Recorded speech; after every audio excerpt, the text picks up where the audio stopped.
Hi, my name is Michael Richard Schwartz. So what I'm doing here is I had a bunch of photographs, and what I'm doing here is I've scanned them, and I'm going to narrate the photographs. It's going to be kind of an oral history. I did the same thing with my father. I would say in 1993, I sat down. He had a whole bunch of photographs. What the heck? Um, we had a whole bunch of photographs in a box and in photo albums. And I took a camcorder and he held up a picture and then he talked about it. That box with a bunch of pictures in it is in PMC's basement somewhere. The video has been uploaded. There are two videos in Max. One is just a plain old oral history, and one is that one. That's the second one from '93, I want to say. So I'm planning on doing the same thing here. I had a bunch of photos. They were in photo albums. I took them out of the photo albums. I put them in baggies. I labeled them. I tried to organize them as a little bit as I could. Friends, boat, things like that. And the first one I'm going to start with is the one pictures of me, and because this is going to start out, and this is going to be the longest one. Sorry, except maybe the story of Brad. Um, this is going to be a little bit of an oral history start. So again, Michael Richard Schwartz, born April 10th, 1954. I was born in Albert Einstein Hospital in Philadelphia. My parents were Max Schwartz and Judith Ploner Schwartz. Max Schwartz was born February 15th, 1915, in Philadelphia. His parents were Hyman Schwartz. And I think it was when they came to the country, I think originally it was Schwartzberg, B-U-R, Schwartz, B-U-R-D. I think that was it. And my grandmother on the Schwartz side, her maiden name was Goldberg. And I think they were from Pittsburgh, I want to say. But maybe Philly, I'm not quite sure. And then on my mother's side, her father was Al Ploner, and his wife, first wife, died tragically young, Rose, and her maiden name was Tannenbaum, I believe. And then he got remarried after she died in her early 50s of heart disease, a Margaret. And that was my Aunt Margaret, my grandmother. And they lived in Wilmington, Delaware. The Schwartzes were in the steel pipe business, and the Ploners were in a couple different businesses, but ended up in the auto starters, generators, and alternator business.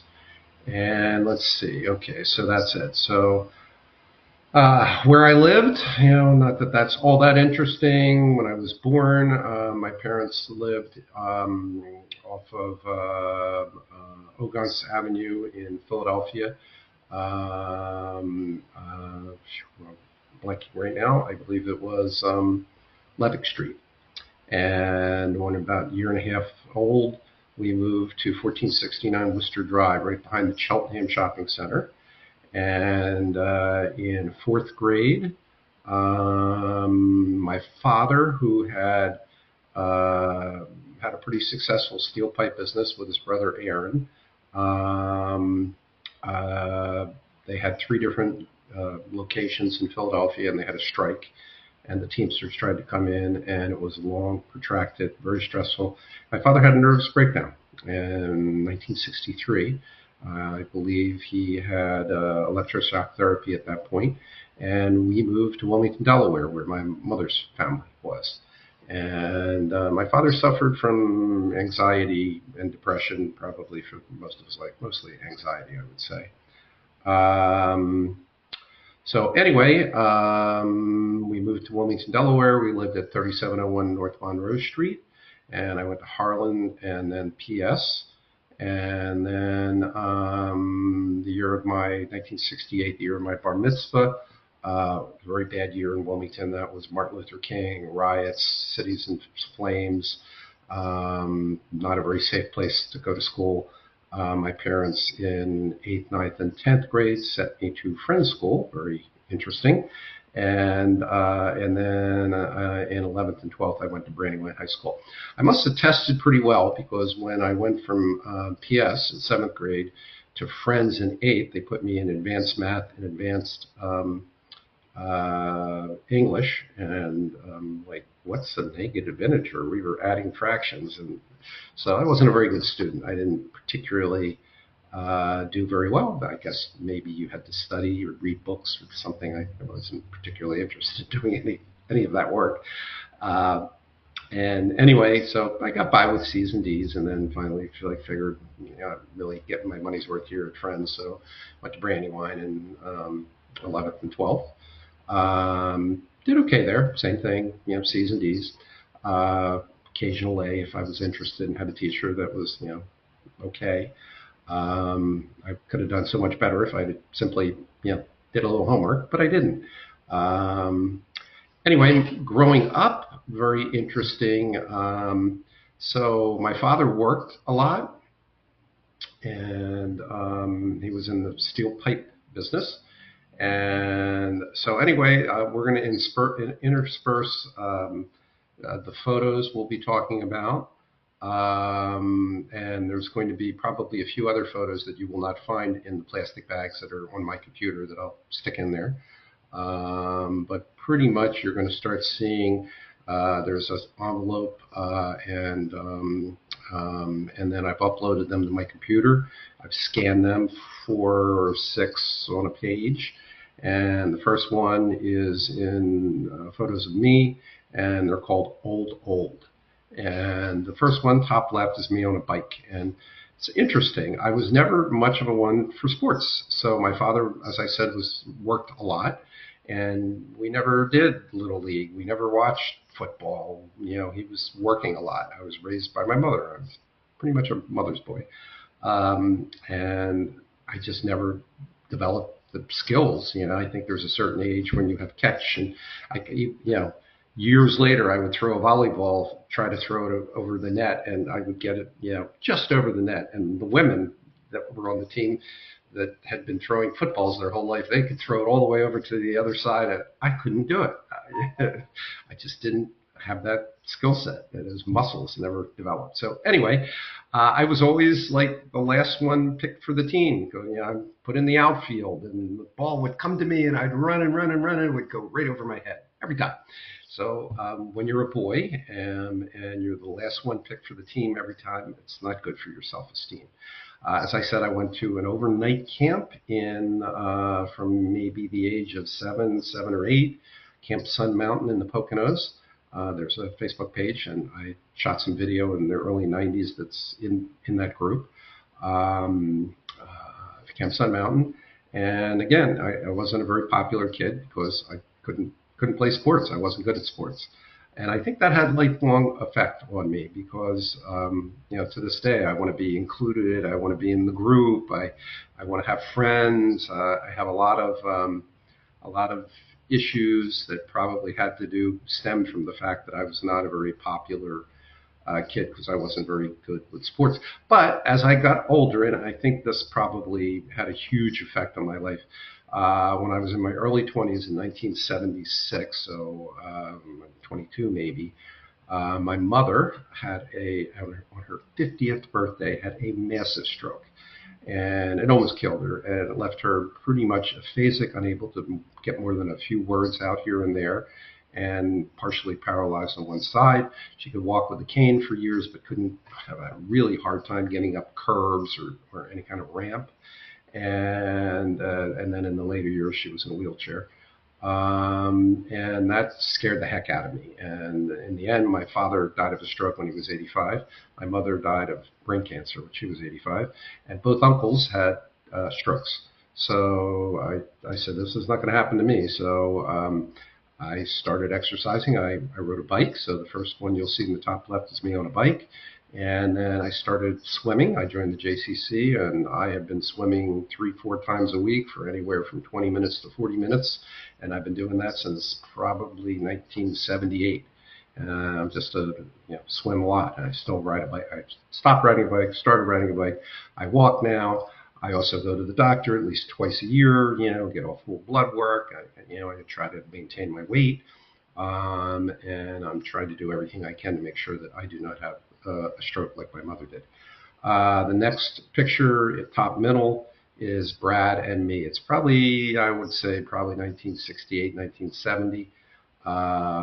We're probably 16, 17 years old there. When we moved to Delaware in fourth grade, my mother's brother, my uncle Leonard Ploner, lived in Brandywine Hills, 4402 Whittier Road, and he had 3 children, Brad, Randy, and Mark. Brad was the oldest. He was closest to my age, about a year and a half younger than me. And Brad and I became best friends. And there was lots of stories I can tell you about Brad. Brad was tragically murdered in January 1980. And when we get to that page of Brad, there will be the story that I will tell you, but I'm not going to tell you right now. The next page is my bar mitzvah. I'm Jewish, a large part of my identity. It was, I was one of those kids that I got bar mitzvah. I was a lousy student. Like I said, I liked to study.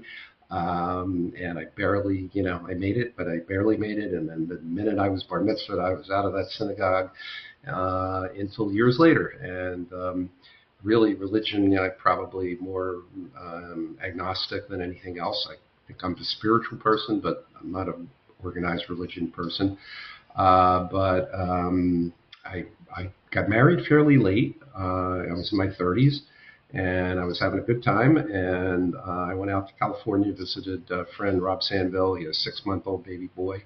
And suddenly I felt like, oh, my God, I'm missing the boat here. I want to be a parent. And suddenly it became apparent to me, how do I want to raise my children? I went religion because I feel that you need a moral compass. But on the other hand, I'm not particularly thrilled with raising my children as Christians because of our history. And also, I feel like, I'm part of an exclusive club. We have Einstein, Freud, very famous people, even though we're 1% of the world's population. We have had some very famous and smart people. So I felt like, this was kind of an exclusive club that I belonged to. And if all things being equal, I wanted to raise my children as Jews. So I came back from that vacation, joined a Jewish singles group, and met Pam Sue Schwartz, Pam Sue Katz, on my third event, and we got married. Okay, so next one, bottom left, is in Florida, probably, I want to say early 80s. And by the way, most of these pictures are from the 70s to the late 80s, early 90s. Those were the photo albums I got before I got married. When we got divorced, Pam Sue and I, she has all the photo albums that are after we got married. So all these photos will be mostly of that time period. I went to visit Mark Ploner. He went to school in Florida, in Tampa, and I went to visit him in the early 80s. We went to a place called Weeki Wachee, and that's a picture of me there. Then the next one, in the middle is a picture of my high school yearbook. I graduated from Brandywine High School 1972. And then the bottom right is me with no beard. And, I've had a beard for 40 years. And so there's very few times that I've not had a beard. That was one of the times.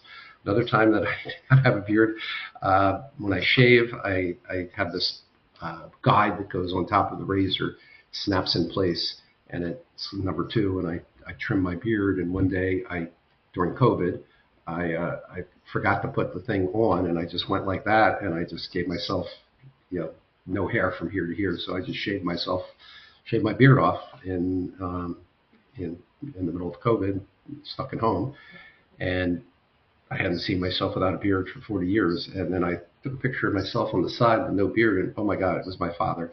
And I thought, no, we're not going to do that again. So anyway, that's an unusual photo. So anyway, those are the first photos. and a little bit about my story, and we'll be getting a little bit more as we go along.